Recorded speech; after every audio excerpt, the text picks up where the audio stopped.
Welcome to Donaldson Clean Solutions webinar, Water in Diesel Fuel, Best Practices for Getting It Out and Keeping It Out. I am Jim Doyle, Senior Engineer at Donaldson. This webinar will run approximately 20 minutes.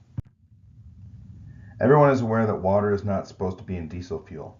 Generally, water is not added to diesel fuel intentionally, but it can wind up being present in fuel systems and infrastructure. It contributes to a range of issues that relate to operability and costly repairs or cleanups. The objectives for today are to describe how water gets into diesel fuel, define what water in diesel fuel is, what forms it takes, cover why water in diesel fuel is an issue, and cover what technologies are used to remove water. Also cover some best practices to reduce or prevent water from getting into fuel. So how does water get into diesel fuel? This is a question with not a straightforward answer. Diesel fuel at the time of refining is relatively dry. As it travels through distribution, sits in storage tanks, and resides in equipment tanks, it can pick up moisture. In underground storage tanks, surface water can drain down into tanks if infrastructure is not designed and maintained to prevent this. Underground tank spill containment designs and conditions are critical to prevent water routinely entering the fuel tank from groundwater or precipitation from above. Other sources may not be as obvious. In above ground storage tanks and on equipment tanks, breathers open to atmosphere allow outside air in that creates a situation that promotes condensation on tank walls above the fuel. The condensed water droplets can run down the walls and begin to collect in tank bottoms. Onboard equipment tanks create a similar condensation condition, only it can be more severe due to the warm fuel temperature and the much cooler tank walls above the fuel in the tank. Think of something like a warm water pool indoors with cold glass windows surrounding it and them being covered with condensation. Fuel sitting in tanks can increase in relative humidity simply by cooling and eventually having free water drop out of the fuel. A process similar to a cloud or fog formation in air. In very cold conditions, water can even begin to separate out of the fuel as ice, collecting in the tank bottom, and when it melts, it becomes free water at the bottom of the tank as well.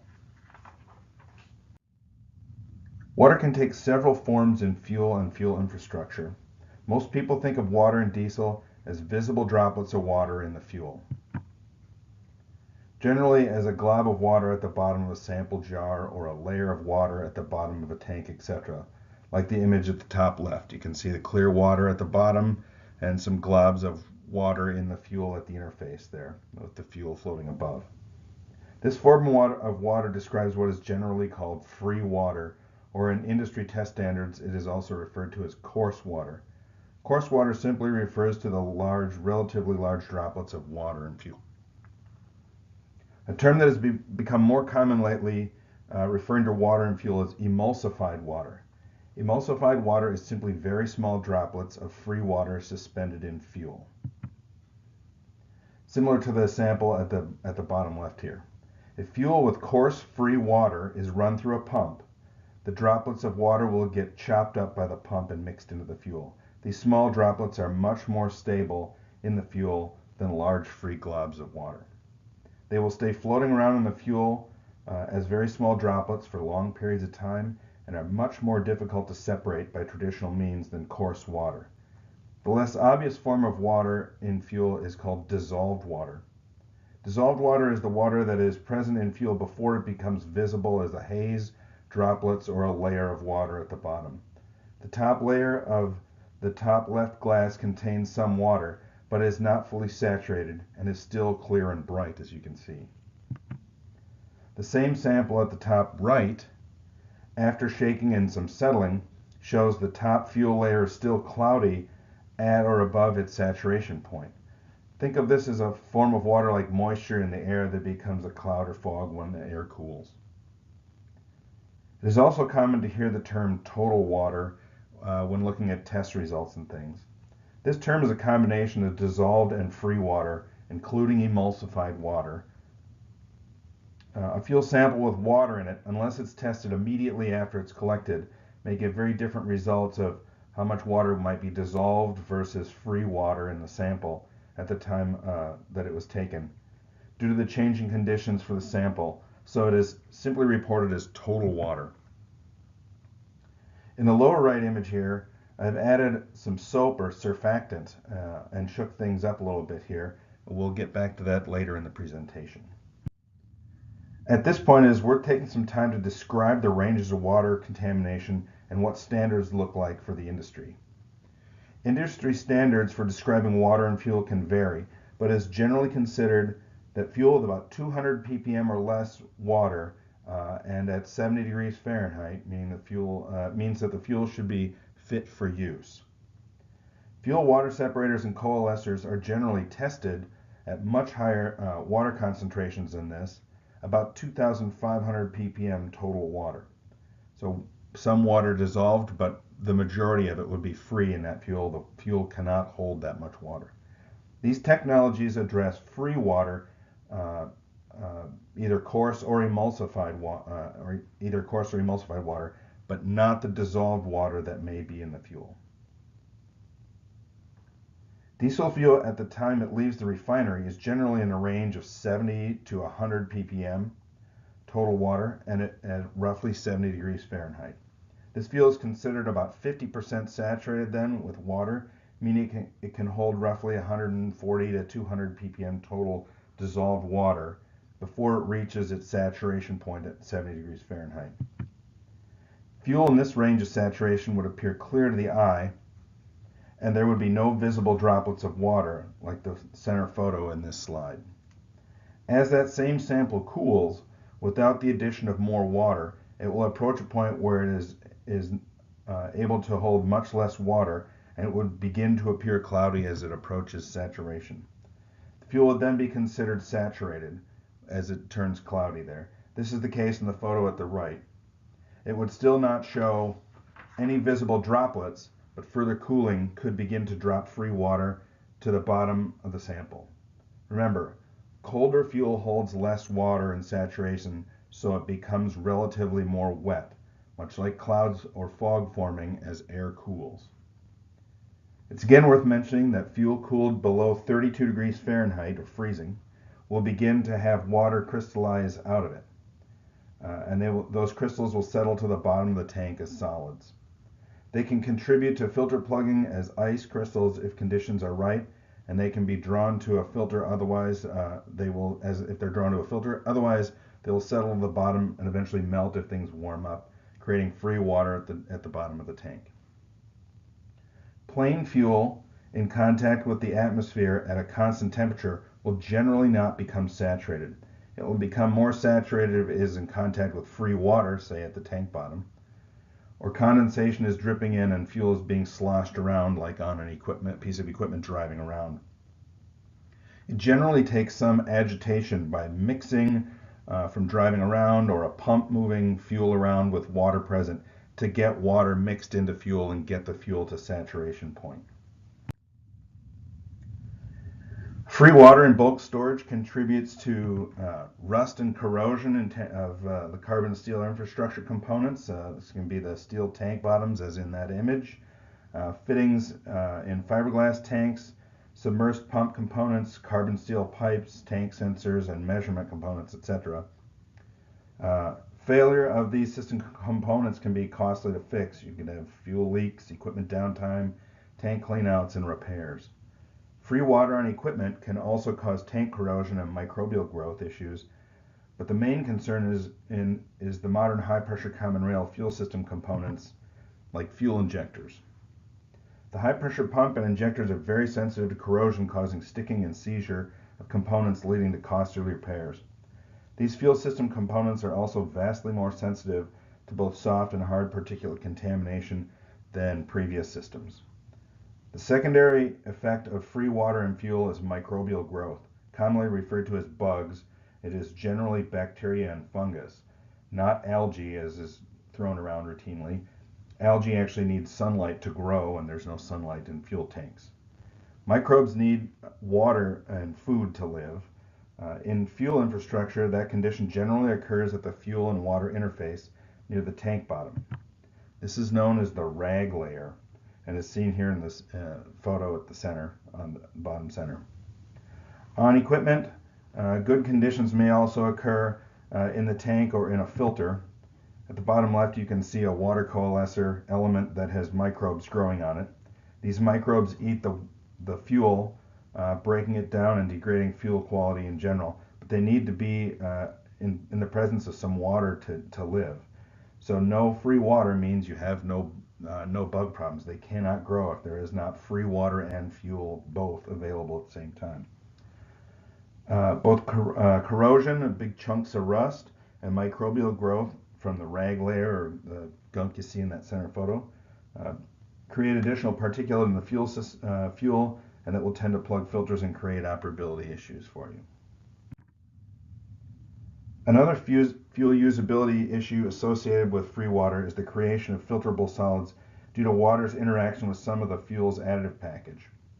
Water tends to promote soft filterable solids formation with biodiesel, increasing chances of glycerin dropping out of fuel and creating solids and plugging filters, as seen on the right. And under certain conditions, it can react with cold flow improver chemistry and other functional additive components in the fuel to create solids that can settle the tank bottoms or load on filters as well. These will lead to faster plugging in bulk filter dispensing applications and on equipment applications. The traditional and most common method of water management, free water that is, not total water, free water, either free, what's considered coarse or emulsified water, is the use of coalescers and water separators. These technologies have been around for decades and have traditionally done a good job at free coarse water removal. They are in virtually every diesel engine system. They function by retaining or stopping water droplets for some time so other water droplets have time to run into them and coalesce into larger droplets until they get big enough to drain out of or off of the media to the bottom of the housing where they can be then drained off. Relatively recent fuel chemistry changes have made this job more difficult. The introduction of ultra-low sulfur diesel has increased the need for fuel additives to ensure safe operation and protection of diesel fuel system components. These chemicals that are added are generally called surfactants or surface active agents. They coat surfaces to protect things from rust, improve lubricity to prevent component wear, etc. They are very similar to soap and tend to reduce the ability of these technologies to separate water from fuel. Biodiesel blending also contributes to this challenge of water separation. Referring back to the earlier example of water and how it behaves in the presence of fuel, a plain fuel and water mix will settle the free water out in a short time and you'll have two separate phases of fuel and water. If you added some dish soap and stirred things up, the separation becomes much more difficult. It is the soap that allows the fuel to hold lots of water droplets and the water to hold lots of fuel droplets, making a complete separation very difficult. Another time-tested technique to manage water is the use of certain water management additives. Emulsifier fuel additives are used to increase the amount of water that the fuel will carry within it below saturation. The idea being there that over time, free water will be drawn into the fuel as it is dissolved into the fuel and prevent it from building up in tank bottoms, either in bulk or on equipment. And it will maintain a drier fuel system on an ongoing basis. Another common option is a demulsifier, which is added to drive water out of the fuel and increase the effectiveness of water removal by coalescers and water separators. Those are two opposite approaches, but they're attempts at managing water. One other common type of water removal technology used mainly in fuel dispensing applications are water absorbers.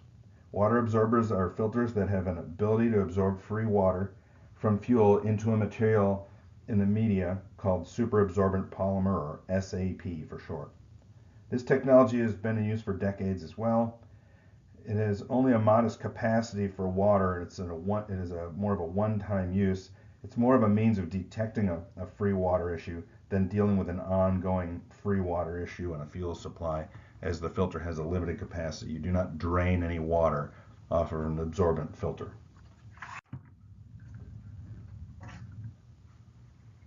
Finally, we'd like to look at best practices.